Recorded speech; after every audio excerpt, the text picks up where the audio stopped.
Hello students, मेरा नाम अग्निवेश पांडे है। आज इस वीडियो में आपको ये टॉपिक लॉजिक ऑफ इंक्वायरी को एक्सप्लेन करने जा रहा हूँ।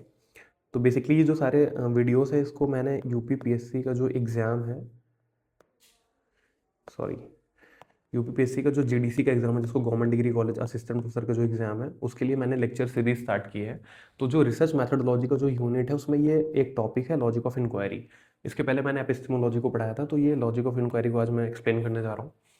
तो लॉजिक ऑफ इंक्वायरी बेसिकली होता क्या है? तो सिंपल टर्म्स में ये होता है कि it's a way of thinking और रीजनिंग जिसके थ्रू हम रिसर्च में ये जान सके कि सच क्या है। मतलब it's a philosophical and methodological framework that explains how scientific knowledge is generated, tested and justified. मतलब किस लॉजिक या फिर किस एक मेथड से, किस एक तरीके से सोचें या फिर रीजन लगाएं कि हम रिसर्च कर सके, या फिर रिसर्च में सच क्या है, झूठ क्या है, वैलिड नॉलेज को एक्वायर कर सकें। कोई थ्योरी है तो उसको हम फॉल्सिफाई कर सकें या फिर हम उसको ट्रू प्रूव कर सकें, कंक्लूजन्स तक पहुंच सकें। तो ये सारे जो मेथड होते हैं, जो सारे तरीके हैं, जो इसके पीछे जो इंक्वायरी करने के जो बेसिकली जो रीजनिंग या फिर जो लॉजिक्स होते हैं उसको हम लॉजिक ऑफ इंक्वायरी बोलते हैं। ये बेसिकली इसके चार टाइप के लॉजिक ऑफ चार होता है, चार टाइप के होते हैं: deduction, induction, abduction and reproduction. तो और बेसिकली ये सारे जो हैं इनके पीछे एक फिलोसॉफिकल बेस होता है कि किस फिलोसफी से डिराइव्ड है। तो डिडक्शन बेसिकली रेशनलिज्म को अप्लाई करता है, इंडक्शन एम्पिरिसिज्म को अप्लाई करता है, एबडक्शन प्रैग्मेटिज्म, रिप्रोडक्शन अप्लाई करता है क्रिटिकल रियलिज्म के। ये सारे इसके फिलोसोफर्स हैं जिन्होंने इन सब कॉन्सेप्ट्स को दिया या फिर उसके बारे में एक्सप्लेन किया। अब हम इसको डिटेल में समझ लेते हैं होता क्या है। तो सबसे पहला जो पॉइंट है, जो पहला टाइप है, वो डिडक्टिव लॉजिक, जो हमने बहुत सुना है, डिडक्टिव, इंडक्टिव। तो बेसिकली ये रेशनलिज्म की फिलॉसफी पे बेस्ड है। रेशनलिज्म होता क्या है? रेशनलिज्म ये होता है कि हम किसी भी चीज़ का, इट्स एन अप्रोच जिसमें हम ये सोचते हैं कि reason is the primary source of knowledge. For example, if you want to acquire some knowledge, you have to think logically, you have to apply your logical skills so that you may become aware या फिर you may get to know about the things। तो होता क्या है, जो इनका कहने का मतलब, ये जो रेशनलिस्ट फिलोसफर है उनका कहने का मतलब ये होता है कि सेंसरी एक्सपीरियंसेस से हम नॉलेज अटेन नहीं कर सकते, रैदर फ्रॉम लॉजिकल रीजनिंग और logic we can acquire the true knowledge. अब इसके मेजर थिंकर्स हैं Aristotle, René Descartes, Karl Popper, जिन्होंने हाइपोथेटिको डिडक्टिव मॉडल दिया था, जो कि नेट के एग्जाम में अधिकतर क्वेश्चन पूछते हैं। अब डिडक्टिव लॉजिक होता है क्या? Deductive logic basically it moves from general theory to specific observation. इसको हम समझते हैं पहले लीगल स्ट्रक्चर, इसका लॉजिकल स्ट्रक्चर से। इसमें तीन चीज़ें होती हैं: major premise, minor premise, conclusion. अब ये होता क्या है समझाता हूँ। जैसे फॉर एग्जाम्पल क्या है कि ह्यूमंस आर मॉर्टल, मतलब कि मनुष्य जो है, मतलब जो इंसान है वो मरणशील है, मतलब दे कैन डाई।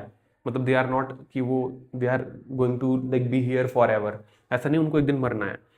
तो अब ये पहला मान लो स्टेटमेंट हो गया जिसको बोलते हैं जनरल रूल। तो ये जनरल रूल है कि हाँ, सारे मनुष्य मर जाते हैं एक दिन।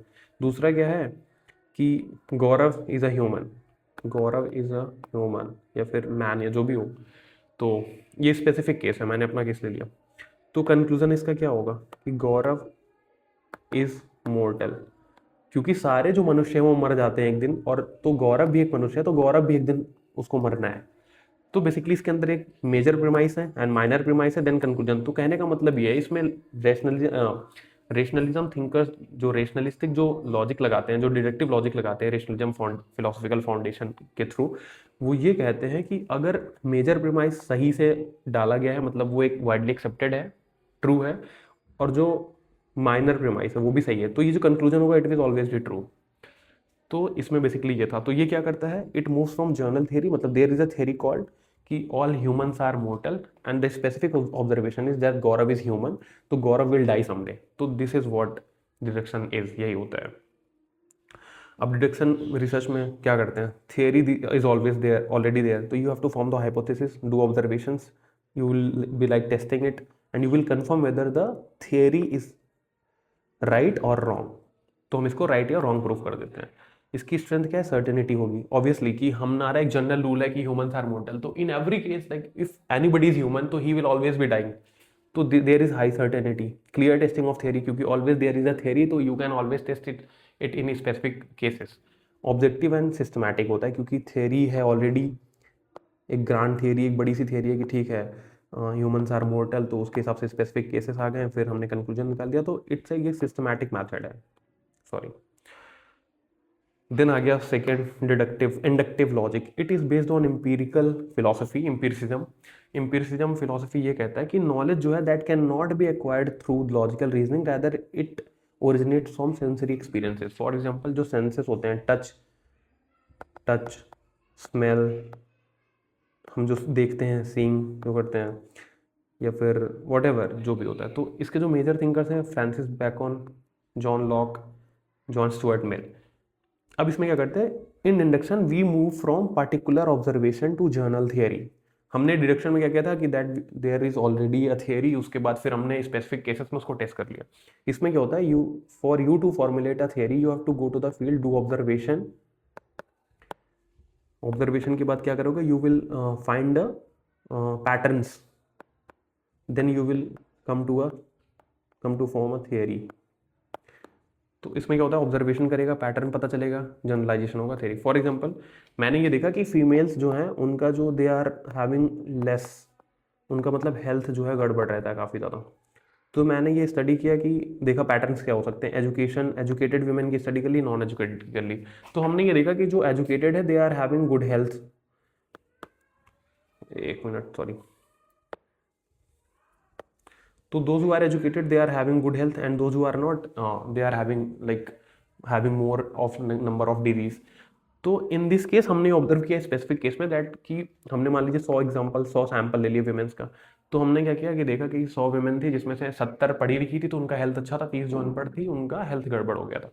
तो हमने क्या किया, ऑब्जर्वेशन किया, हमने पैटर्न रिकॉग्निशन किया कि कैसे पैटर्न में काम करे, देन हमने जनरलाइज करके एक थ्योरी फॉर्म कर दी कि जो फीमेल एजुकेशन प्रमोट्स डेवलपमेंट या फिर बेटर हेल्थ। तो ये हम थियरी पे आ गए। तो ये हो गया इंडक्टिव रिसर्च। इसमें क्या होता है, फील्ड वर्क फर्स्ट हमको करना पड़ता है, देन कॉन्सेप्ट इमर्ज करते हैं डेटा से, डेटा हम लेते हैं, फिर हम कॉन्सेप्ट्स को फॉर्म करते हैं, देन फिर थियरी बिल्डिंग होती है। इसका स्ट्रेंथ क्या होता है कि discovers new theory, obviously you will go to the field and you will do observation and form new theories. तो ये हो गया फ्लेक्सिबल एंड ओपन है, क्योंकि रिसर्च करके आप नई थियरीज को जनरेट कर सकते हैं, उसको फॉल्सिफाई कर सकते हैं। सुटेबल फॉर सोशल साइंसेस, ठीक। लिमिटेशन क्या है, there is no absolute certainty, obviously in this case अगर मान लीजिए 100 महिलाओं का मैंने अध्ययन किया, देखा कि 100 महिलाएं जो ऑलरेडी एजुकेटेड थी they are having good health, but क्या पता ये पूरी दुनिया के साथ एप्लीकेबल ना हो। कई बार ऐसा होता है those who are highly educated they are having मतलब मोर डिजीजेस, या फिर they are actually suffering from the different kind of मतलब डिजीज। तो फिर इस तरह की चीज़ें भी हो सकती है। तो it is not all the time necessary that कि हमने जो ये जनरलाइज किया है may be fitting for every case. तो रिस्क ऑफ ओवर जनरलाइजेशन हो सकता है। तीसरा फॉर्म ऑफ जो लॉजिक है इट इज़ कॉल्ड एबडक्टिव लॉजिक, जिसमें प्रैग्मेटिज्म है, फिलॉसफी इस पे बेस्ड है, प्रैग्मेटिस्ट फिलॉसफी इस पे बेस्ड है। अब प्रैग्मेटिज्म क्या होता है इसको समझना बहुत ज़्यादा ज़रूरी है, बहुत ही सिंपल टर्म्स में मैं समझाने जा रहा हूँ। इन्होंने ये कहा कि truth is what works best in explaining reality. इसमें थिंकर है चार्ल्स पियर्सी। तो ठीक है, प्रैग्मेटिज्म बेसिकली होता क्या है कि कोई कहता है कि कोई भी आइडिया ट्रू है अगर उसके कुछ प्रैक्टिकल फायदे हैं। फॉर एग्जांपल अगर कोई कहता है कि भाई टीचिंग जो मेथड है,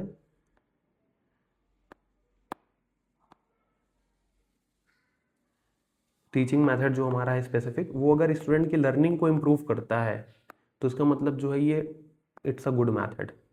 तो मतलब जो आइडिया एग्जिस्ट कर रहा है अगर वो उसका एक प्रैक्टिकल कॉन्सिक्वेंस है, एक प्रैक्टिकल कुछ हमारा फुलफिलमेंट कर रहा है, then the idea is true.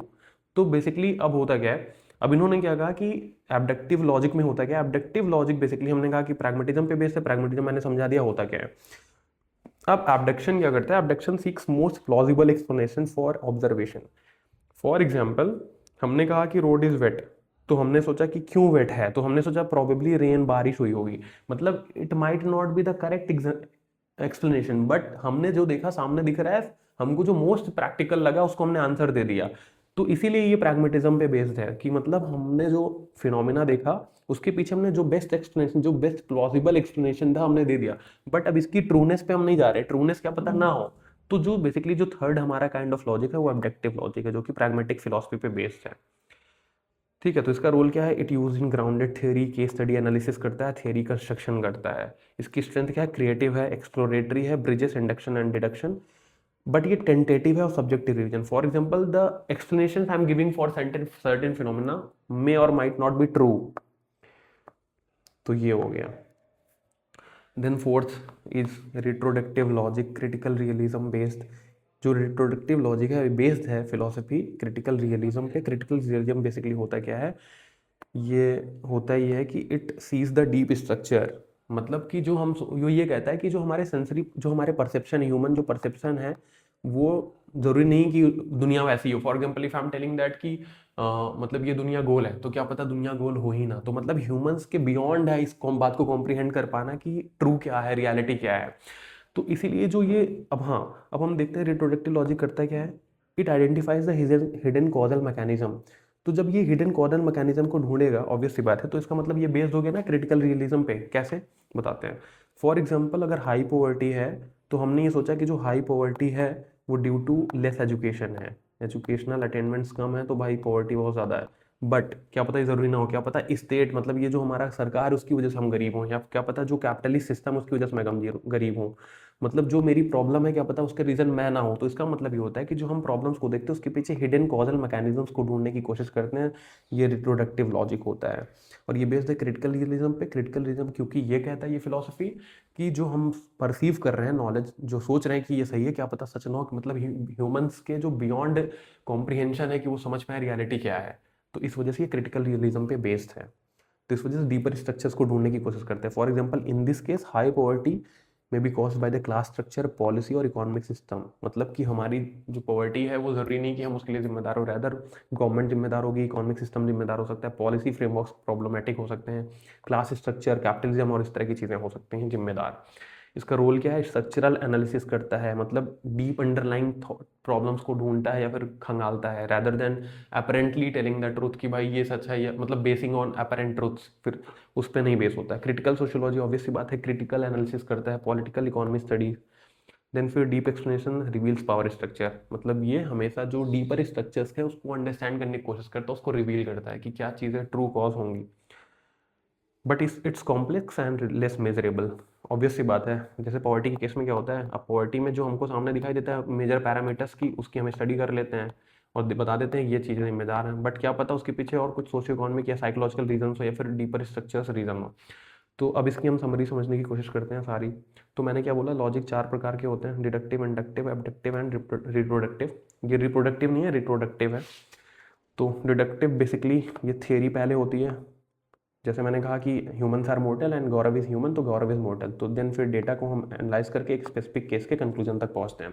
तो there is a minor major premise. Major premise is the जो बड़ी वाली थियरी थी कि humans are mortal. Minor premise कि गौरव इज ह्यूमन, और जो कंक्लूजन है तो वो है गौरव इज मोर्टल। क्यों? क्योंकि अब बोला गया कि जब मेजर प्रीमाइस सही है, माइनर प्रीमाइस नहीं, तो कंक्लूजन हमेशा सही होगा। तो ये बेस्ड है रेशनलिज्म पे, मतलब लॉजिकल थिंकिंग पे, और ये टेस्ट करता है थियरी को। इंडक्शन में पहले डेटा कलेक्ट करते हैं, ऑब्जर्वेशन करते हैं, then we formulate the theory. और ये बेस्ड है एम्पिरिसिज्म पे, क्योंकि ऑब्जर्वेशन करेंगे, एम्पिरिकल स्टडी करेंगे, then only will be like able to come to the like formation of theory. Build करते हैं थियरी को। एब्डक्शन क्या है, it gives you the best plausible explanation and that explanation may not be true. क्या पता वो झूठ है। मैंने जैसे कहा कि रोड गीली है, तो मैंने कहा कि भाई बारिश हुई होगी तभी रोड गीली हुई, क्या पता गवर्नमेंट ने वाटर स्प्रिंकलिंग करा रखी हो या कुछ भी हो रखा है। तो ये प्रैग्मेटिज्म पे बेस्ड है। प्रैग्मेटिज्म ये कहता है कि हम किसी चीज़ की एग्जिस्टेंस को सही मान लेते हैं अगर उसकी कुछ प्रैक्टिकल फुलफिलमेंट्स कर रही है वो। तो उसी उसी केस में हमने देखा कि रोड भाई बारिश होती है, बारिश क्या करती है, रोड को गीली कर देती है, ऑब्वियस सी बात है। तो हमारे जो बेस्ट एक्सप्लेनेशन दिमाग में है वो आया कि रोड गीली है तो बारिश हुई होगी। डिस्कवर करता है कॉजेस को। रिप्रोडक्शन में क्या होता है, इवेंट स्ट्रक्चर, क्रिटिकल रियलिज्म, ये रिवील करता है डीप कॉजेस को। मतलब if I say that poverty is like there in our country, तो होता क्या है कि at first we might be thinking that कि less educated persons are poor, but क्या पता ये रियलिटी ना हो, सच्चाई ये हो कि गवर्नमेंट ने खुद ही गरीब बना के रखा है, नौकरी नहीं दे रहा है, या फिर लोगों के पैसे टैक्स ज़्यादा वसूल रहे हैं उनको, they are not having enough money to spend on them, या फिर जो भी इस तरह की चीज़ें डीपर स्ट्रक्चर में हो सकती हैं। तो अगर ये वीडियो आपको अच्छा लगा तो please like it and subscribe कर सकते हैं हमारे चैनल को। Thank you.